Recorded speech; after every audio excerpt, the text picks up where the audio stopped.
একদিন আগেই তার মেডিকেল পরীক্ষা হয়েছিল, পেয়েছিলেন ভালো খবরও। পরদিন এমিলিয়ানো মার্তিনেজ নেমে পড়েছিলেন গ্লাভস হাতে, কিন্তু গ্লাভস হাতে অনুশীলনের দ্বিতীয় দিনে এসে অস্বস্তিতে পড়েছেন তিনি। তাতে আর্জেন্টিনার জন্য দুশ্চিন্তাও বেড়েছে।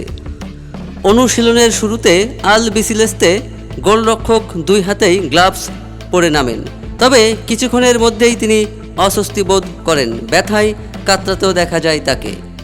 এক পর্যায়ে গ্লাভস খুলে অন্য গোলরক্ষকদের সঙ্গে ফুট টেনিস খেলায় মেতে ওঠেন মার্তিনেজ। অনুশীলনের সময়ে এই খেলায় বাকি গোলরক্ষকদের হাতে গ্লাভস থাকলেও মার্তিনেজের তা ছিল না। ড্রেসিং রুমে ফেরার সময় অবশ্য মার্তিনেজ টিওআইসি স্পোর্টসের কাছে সব ঠিক আছে বলে নিশ্চিত করেছেন। থামস আপ দিয়ে আশ্বস্ত করেছেন উপস্থিত সবাইকে।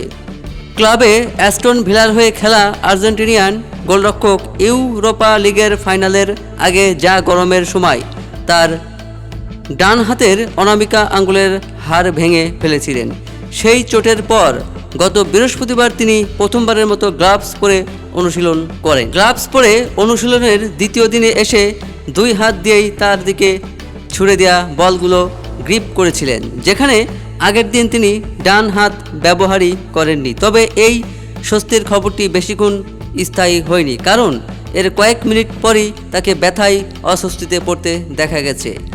আর্জেন্টিনা দলের অনুশীলনের প্রথম 15 মিনিট সংবাদ মাধ্যমের জন্য উন্মুক্ত থাকায় টিওআইসি স্পোর্টসের ক্যামেরায় সেই দৃশ্য ধরা পড়ে।